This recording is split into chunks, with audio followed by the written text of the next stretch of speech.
Good Saturday morning, everybody. Chris Allen here with your Sam Channel weather on Facebook, YouTube, Twitter, Instagram, all sponsored by Ace Hardware Marketplace. Of course, we're still following Ian, now a post-tropical system. Basically, all that means is it's no longer hurricane strength. It's no longer tropical storm or even depression strength. It is now down to just a low pressure system, but it's still bringing a lot of rain to a lot of folks. Here's the thing: we could use that rain because we're getting very dry, and we don't see any rain in the forecast. I don't see any for really the next week, and we were hoping that maybe some of that from Ian would kind of skim over and give us a little bit of something here, but it appears now that that's not going to be the case. And I'll show you here on the radar this morning. You can see that the shower activity, and it's very light, it is pinwheeling back around into the higher elevations of eastern Kentucky. It may come a little bit closer to us, maybe over toward the Lake Cumberland area today, but that's it. We've got a big blocking high pressure ridge here back to the west, and that is essentially going to block any of this rain from coming our direction. So, even for those of you east of I 65, over toward the Green River Lake area, the Lake Cumberland area, Dale Hollow Lake, so forth and so on, even it's going to be tough even for locations around I 75 to get any of that rain. If you do, it would be sprinkles. It would just be very light, if anything. Now, one thing you will notice today, I'll switch over to the satellite here and show you that we are seeing the outer cloud bands, or will see some of those outer cloud bands today from Ian. The center of Ian, if I can say it, is spinning over, well, about Roanoke, Virginia this morning and heading north. So some of the outer cloud bands, as you see here, may come as close as Bowling Green, and you'll notice some clouds from time to time just kind of floating around to the east of us. But otherwise, we're not going to get anything really out of Ian at all, or the remnants of Ian. So today, just expect maybe a few more clouds.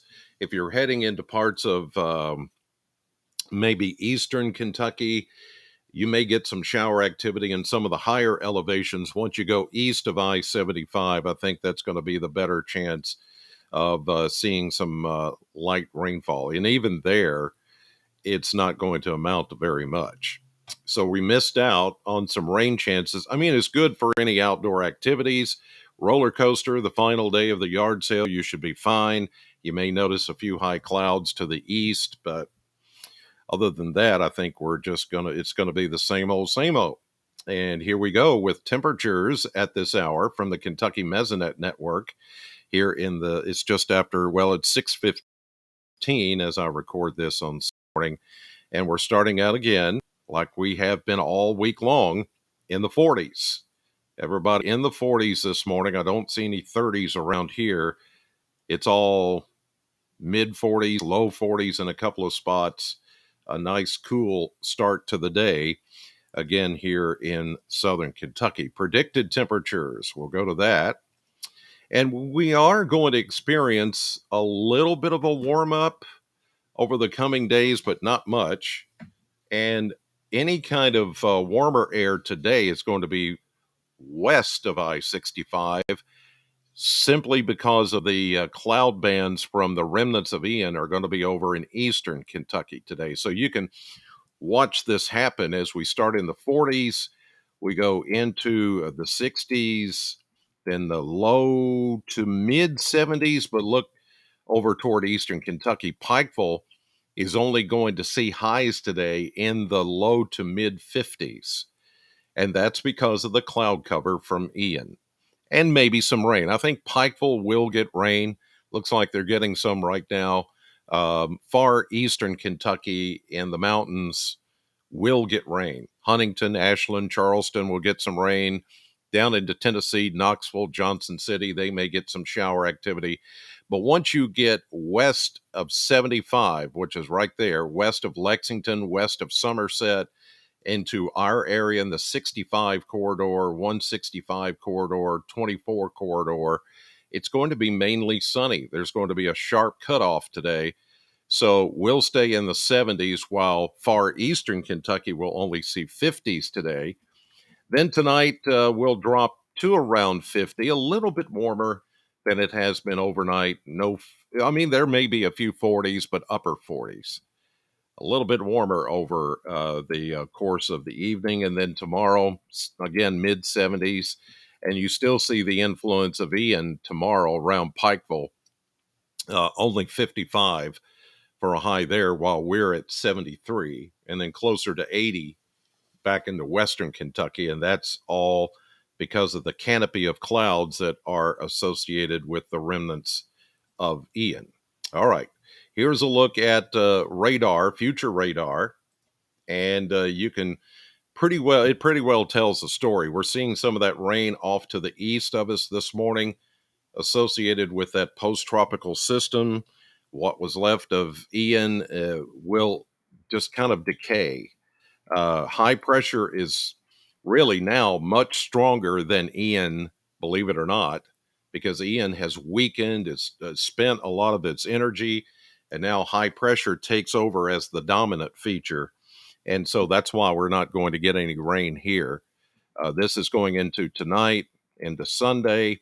There may be a little bit of a shower or two left over toward the Green River Lake or Lake Cumberland area tomorrow, but it would be mere sprinkles. That's about it. And then we go into Sunday night, into Monday, into Tuesday. I'm sorry, there's no rain for us.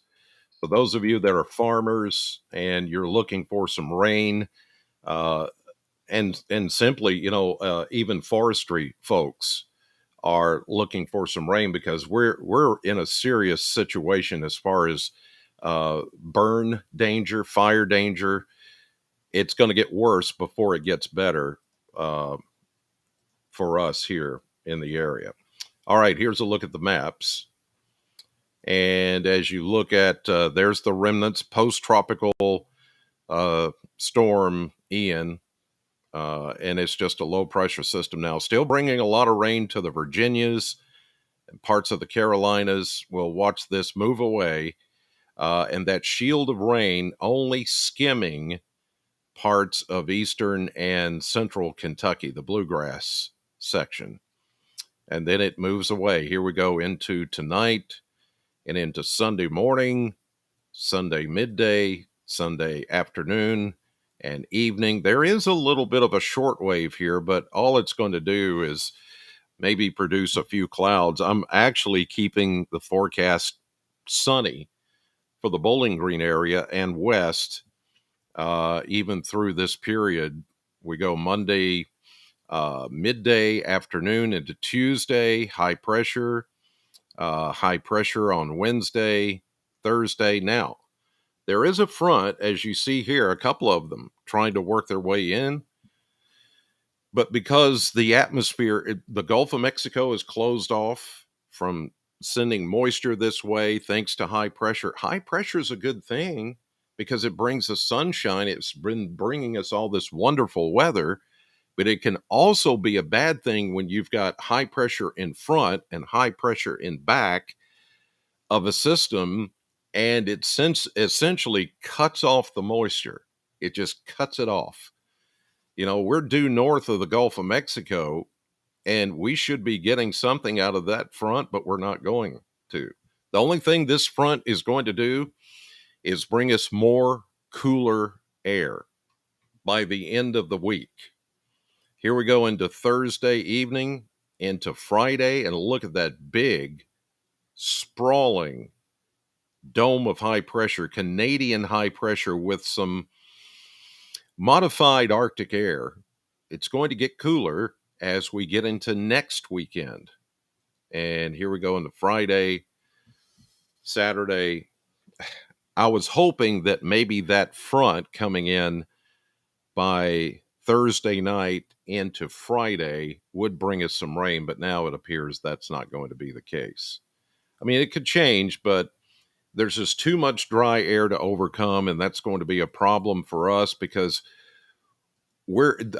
I'm telling you, this week we're probably going to be talking about fire danger and the lack of rain um, as we go through the work week and into the upcoming next weekend.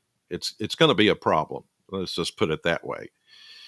So I just noticed on my captions here at the bottom, and I apologize for this. Let me fix that because it says September 1st. It's like when you write a check for the new year and you forget to put the right year on it or the right month. There it is. Anyway, toward the end of this, I finally figure out, oh, it says September 1st. I just changed it to October 1st, first day of October. So look at this. Here we go through time.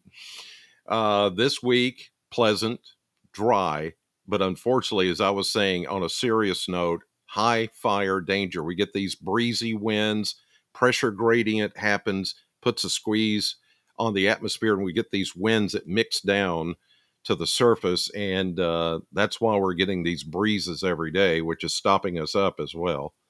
Mid 70s, then we go, the warmest day looks to be Thursday, and that's when that cold front is going to come in Thursday night into Friday morning. And that was when I was hoping we could see some rain. But look what it does to the temperatures. We go from 82 this coming Thursday to 68 next Friday. And the next weekend, gorgeous, fall like, beautiful 60s and low 70s into the beginning of next week. But as I look at that whole 10-day trend there, I don't see rain. I don't see any rain. So we're going to have to be very careful not to burn anything outdoors. I mean, if you've got, like, I know this is the time of year that you want to fire up the grill a little bit more. You have your fire pit, on your back patio like I do. Fire it up, but make sure it's not too windy. Make sure you're away from any kind of brush or grass or weeds. All of that is fuel for the fire. And if it gets out of hand, there's no stopping it. It's going to spread very fast. Have some water nearby, like a bucket of water or something, so that you can put that fire out if you have to. I'm serious. It's going to be bad.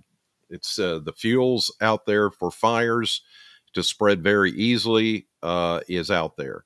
So we've got to be careful. All right, you guys, enjoy the rest of the weekend. God bless you. Thank you for watching, and I'll be right back here tomorrow with another update from the Sam channel.